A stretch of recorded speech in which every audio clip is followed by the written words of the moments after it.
Nous sommes le 20 janvier et aujourd'hui, c'est une journée folle en politique internationale. Donald Trump a complètement fait échouer le Forum économique de Davos, provoquant un scandale international. À Davos, les négociations sur la paix dans la bande de Gaza et sur la fin de la guerre de la Russie contre l'Ukraine ont été annulées.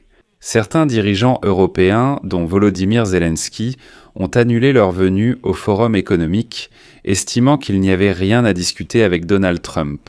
Donald Trump a annulé lui-même la signature d'un accord de reconstruction de 800 milliards de dollars avec l'Ukraine après la guerre. Aujourd'hui, Donald Trump a affirmé que, malgré la proposition d'un format de sécurité alternatif par le secrétaire général de l'OTAN, Mark Rutte, les États-Unis finiront inévitablement par s'emparer du Groenland. Il n'y a plus de retour en arrière. Dès lors, l'Europe a arrêté d'échanger des renseignements avec les Américains. En parallèle, Donald Trump a critiqué le Royaume-Uni pour avoir rendu à l'île Maurice les îles accueillant une base militaire américaine. Bien que Donald Trump ait soutenu cette idée, il a publié des échanges personnels avec Emmanuel Macron et Mark Rutte, contournant les protocoles diplomatiques. Il menace la France de droits de douane à 200%. Parallèlement, la direction de l'Organisation des Nations Unies a annulé sa visite à Davos, car Donald Trump y présentera son analogue de l'Organisation des Nations Unies, le Conseil de la paix. On ignore à qui il va le présenter, les Européens ayant déjà refusé de rejoindre ce club. Mais Loukachenko a affirmé qu'il rejoignait le Conseil de la paix. Et tout cela s'est passé en une seule journée. Voyons maintenant ensemble ce qui s'est passé et mettons un peu d'ordre dans tout ça. Je m'appelle Alexei Petchi, discutons ensemble de ce sujet. Mais avant de commencer, je vous demande de vous abonner à cette chaîne, de mettre un like, d'écrire n'importe quel commentaire sous cette vidéo et, les amis, abonnez-vous à ma chaîne Telegram Petchi News. Le lien se trouve dans la description de cette vidéo. Nous y publions des actualités en temps réel dès qu'elles arrivent. Alors commençons tout de suite par l'Ukraine. Washington et Kiev ne signeront pas. Au Forum économique mondial de Davos, l'accord de 800 milliards de dollars pour la reconstruction post-guerre de l'Ukraine a été confirmé. On s'attendait à ce que les présidents des États-Unis et de l'Ukraine, Donald Trump et Volodymyr Zelensky, signent le document, mais la rencontre entre les deux dirigeants, au cours de laquelle cela devait avoir lieu, a finalement été annulée. Volodymyr Zelensky a aussi annulé son intervention prévue aujourd'hui à Davos. Sur fond de bombardements terroristes russes, qui ont de nouveau privé la majeure partie de Kiev de chauffage et coupé la centrale nucléaire de Tchernobyl de l'alimentation électrique externe. L'Agence internationale de l'énergie atomique a déjà confirmé la déconnexion de la centrale nucléaire de Tchernobyl du réseau externe à cause de la folie russe. Mais revenons à l'accord. Zelensky a dit que tout peut changer à tout moment, mais pour l'instant. Selon Axios, aucun accord sur la reconstruction de l'Ukraine n'est prévu à Davos. Trump aurait d'autres objectifs pour ce forum, le Groenland et le Conseil de la paix. Axios n'exclut pas une rencontre possible entre Trump et Zelensky sans attendre de percée. L'équipe de Trump a déjà annoncé que l'accord devait encore être ajusté et qu'il ne comptait pas le signer. Et là, Zelensky a adopté une position plus forte. D'ailleurs, il a souligné que le plan de prospérité économique et les garanties de sécurité sont très importants. Mais il est prêt à aller à Davos seulement si tous les documents sont prêts. Sinon, si Trump a prévu quelque chose de son côté, alors quel est l'intérêt d'y aller ? Selon Zelensky, une éventuelle rencontre avec Trump doit se conclure par un résultat concret qui renforcera l'Ukraine et rapprochera la fin de la guerre, et non simplement être une rencontre pour la forme. Kiev a présenté en décembre un plan de prospérité économique, essentiel pour la reconstruction et le retour à la vie en Ukraine. Le plan demandera 800 milliards de dollars d'investissement sur 10 ans après la guerre. Ce plan est conjoint, élaboré par les États-Unis et l'Ukraine, pas seulement par des Ukrainiens. Au départ, Volodymyr Zelensky espérait, tout comme les Ukrainiens, et l'annonce de droits de douane à l'encontre des pays européens qui ont envoyé leurs militaires sur l'île du Groenland.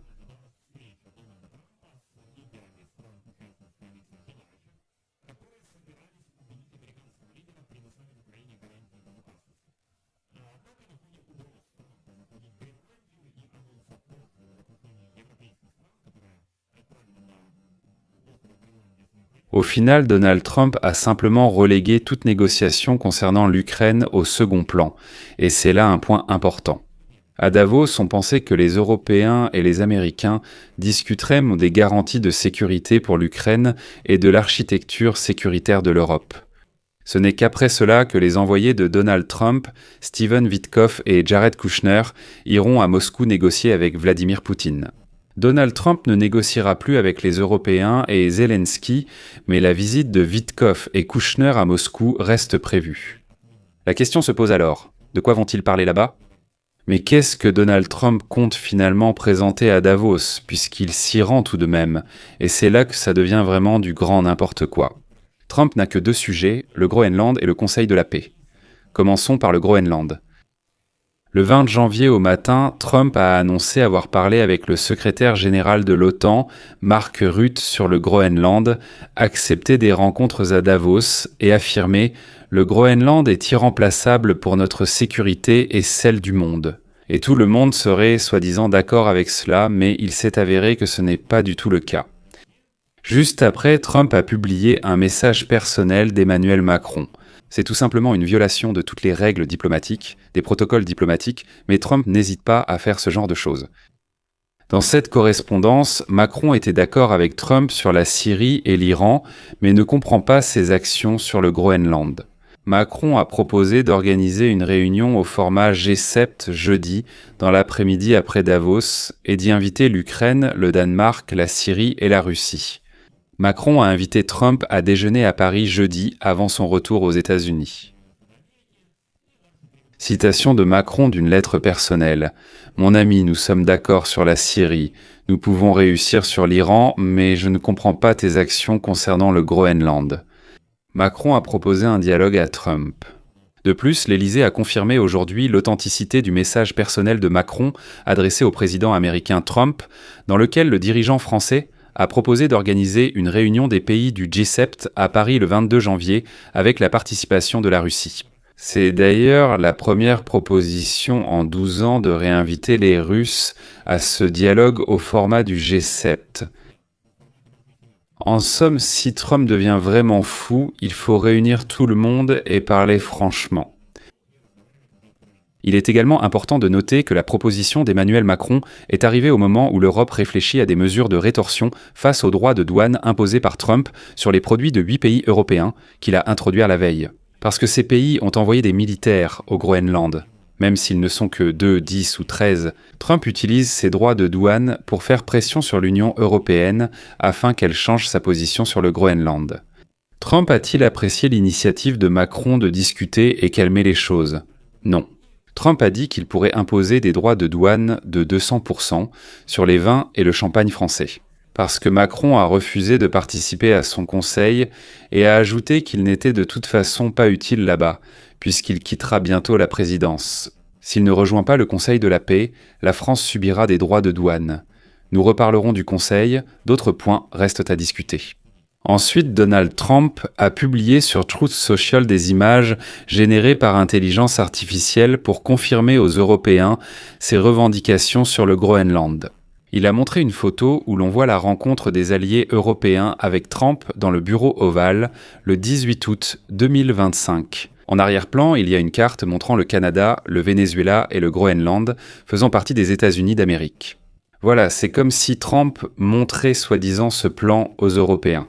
Sur la seconde image, Trump, J.D. Vance et Marco Rubio posent sur une terre avec un panneau « Groenland, territoire des États-Unis depuis 2026 ».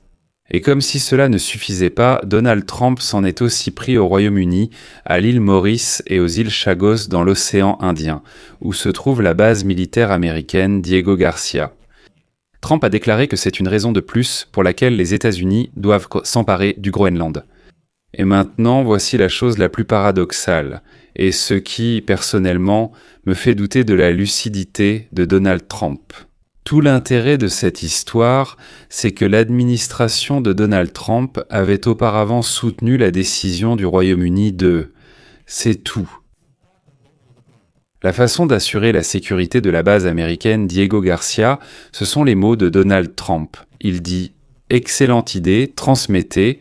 La base américaine Diego Garcia elle-même, bien sûr, ne disparaîtra nulle part. » Mais maintenant, Donald Trump, sur le même sujet, déclare ce qui suit, je cite, « C'est choquant.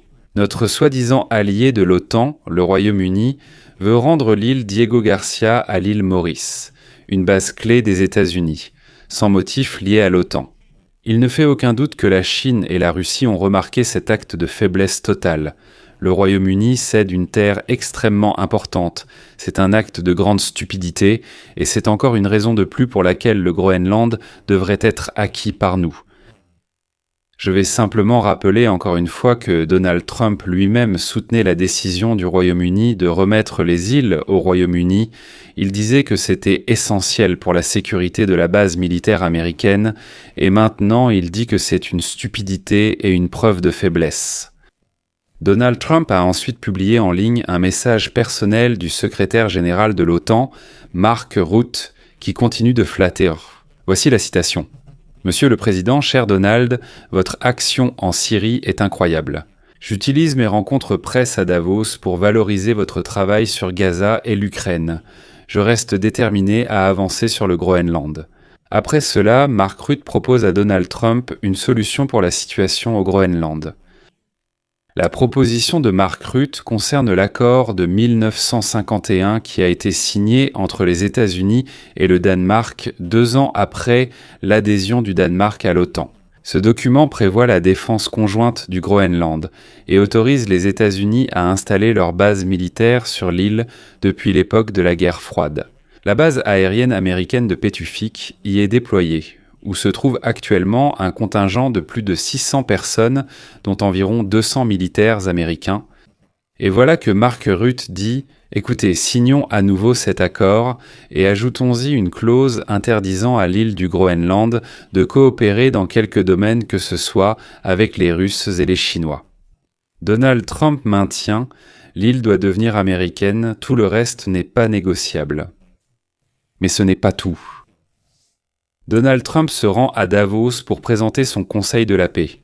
Qu'est-ce que c'est, ce Conseil de la paix ? J'ai un épisode séparé sur ce sujet sur cette chaîne YouTube, donc je vous recommande de le regarder pour être complètement au courant.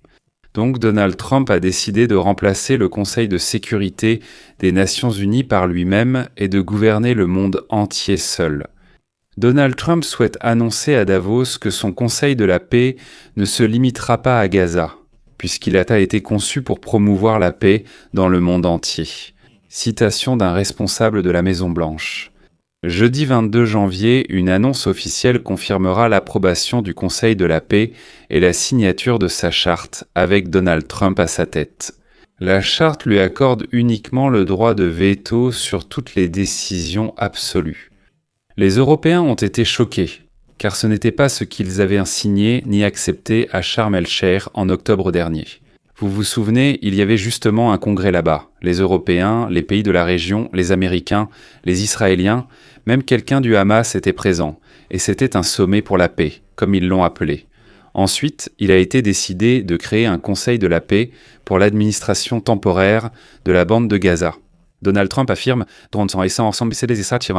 C'est super, mais je l'étendrai au monde entier. L'Organisation des Nations Unies sera dissoute, remplacée par le Conseil de la paix, Donald Trump. » Les Européens disent « On discutait d'autre chose, il n'a jamais été question que Donald Trump soit l'unique chef du Conseil de la paix et décide seul, etc. » La France a déjà refusé de participer publiquement au Conseil de la paix.